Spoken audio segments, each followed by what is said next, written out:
नमाज के लिए नमाज से फारिग होकर निकल ही रहे थे तो किसी ने बम अंदर की तरफ फेंका। इंडिया न्यूजीलैंड मैच के बाद कुछ जुलूस निकल रहे थे बस कुछ नहीं, बस मेरा तो कहना यह है कि मुझे समझ में ही नहीं आ रहा है कि ये जुलूस आखिर निकला कैसे। शांति स्थापित है, कहीं पर अब कोई भी समस्या नहीं है। घायलों की और इनकी पूरी तरीके से स्थिति क्लियर नहीं है। जो लोग दोषी पाए जाएंगे उस पर भी हम कड़ी कार्रवाई करेंगे। एक तरफ चैंपियंस ट्रॉफी में भारत की जीत पर देश जश्न मना रहा था, वहीं मध्य प्रदेश में दूसरी ओर जश्न में डूबे लोगों के बीच हिंसा भड़क गई। भारतीय टीम की जीत पर जश्न मनाते हुए लोगों ने जुलूस निकाला और जब ये जुलूस मस्जिद के सामने से गुजरी तब वहां कुछ असामाजिक तत्वों ने इस जश्न में विघ्न डालने के लिए पत्थरबाजी कर दी, जिसके बाद क्या होना था, हिंसा भड़क गई और यहाँ पर दो गुटों के बीच झड़प देखने को मिली, जिसके बाद से आगजनी भी की गई और हिंसा के बाद से काफी तनाव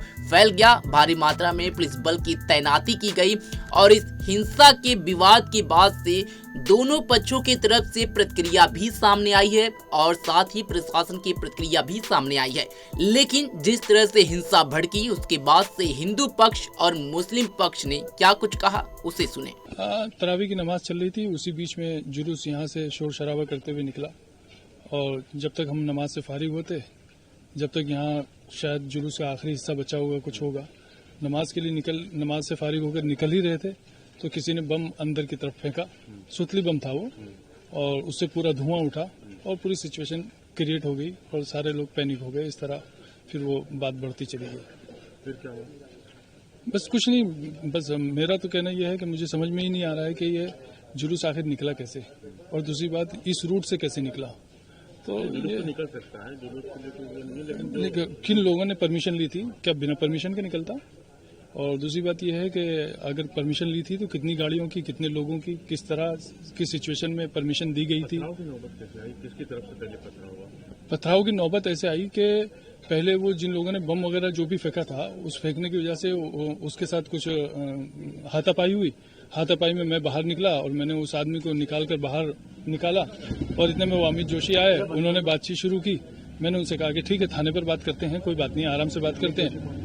अमित जोशी यहाँ इलेक्ट्रॉनिक की दुकान है उनकी, वो आए थे और उन्होंने बातचीत नहीं, मुझे ये पता नहीं है, मैं उनको पर्सनली थोड़ा सा जानता हूँ इसलिए मुझे नाम याद है। तो उसके बाद उन्होंने यहाँ से वो गए और वहाँ से वो वहाँ पहुंचे होंगे और उसके बाद उधर से पथराव शुरू हुआ।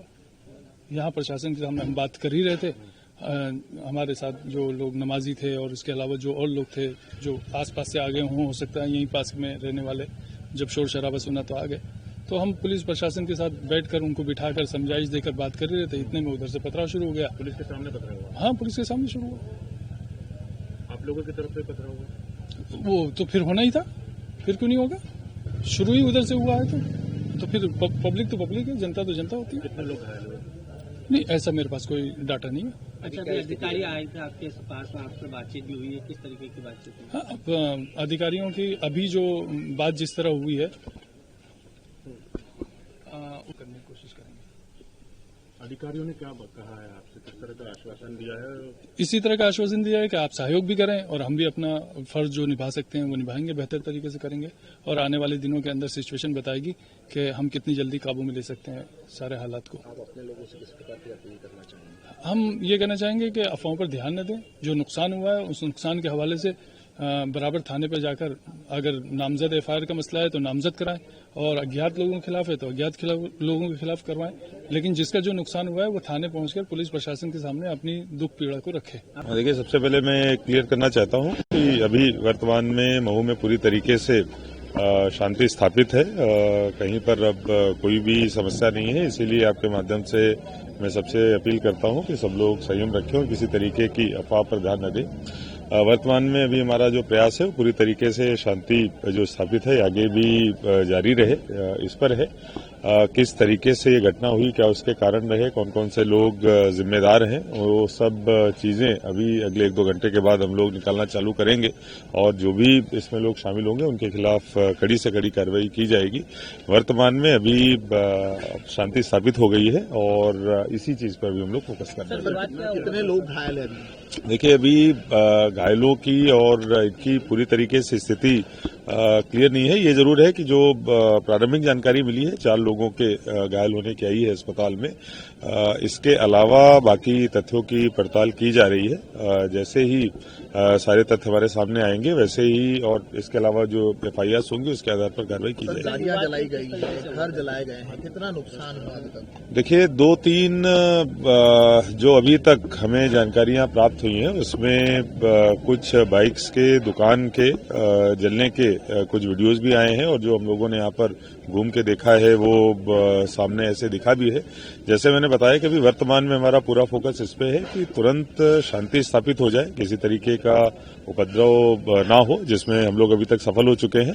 जो बाकी की सारी चीजें हैं उनकी पड़ताल करके आगे कार्रवाई हम लोग करेंगे। देखिए, फिर मैं कहूंगा कि ये सब सारी चीजें जांच का विषय है और सभी तथ्य जब हमारे सामने आएंगे तब हम लोग इस बारे में कुछ कह पाएंगे। वर्तमान में अभी शांति स्थापित रहे इस पर फोकस कर रहे हैं। अगले 2-3 घंटे में आपको बाकी की इतने सारे पत्थर। देखिए, फिर मैं कहूंगा कि अभी कुछ नहीं कहा जा सकता है। जो भी परिस्थितियां निर्मित हुई हैं, जिस तरीके से चीजें हुई हैं, वो सब पड़ताल के बाद पता चलेगा। अभी शांति स्थापित करने पे हम लोग ध्यान दे रहे हैं। जो लोग भी जिम्मेदार होंगे किसी को छोड़ा नहीं जाएगा, सब पे कार्रवाई की जाएगी। देखिए, जैसा मैंने बताया, कुछ गाड़ियों की तोड़फोड़ हुई है, आगजनी हुई है। सारी चीजों पे हम लोग पड़ताल करेंगे और जो भी आवश्यक कार्रवाई होगी वीडियो आए सामने सर? जी, कुछ वीडियोस दिखाए गए हैं और बाकी कुछ जो चर्चित गवाह हैं उनके भी बयान लेके आगे कार्रवाई की जाएगी। अभी स्थिति पूरी तरह काबू में है, पूरी तरह शांति है यहाँ पे और मैं सभी को ये सख्त रूप से बताना चाहूंगा कि कोई भी किसी अफवाह पे ध्यान न दे और किसी भी तरह से कानून व्यवस्था को अपने हाथ में लेने का प्रयास न करे। घटना यहाँ पे जो जुलूस निकला था मैच के संबंध में, उसमें जुलूस के दौरान कुछ उसमें तनाव की स्थिति उत्पन्न हुई। उसके बाद जो है उसमें कुछ पथराव और आगजनी की घटनाएं हुई हैं।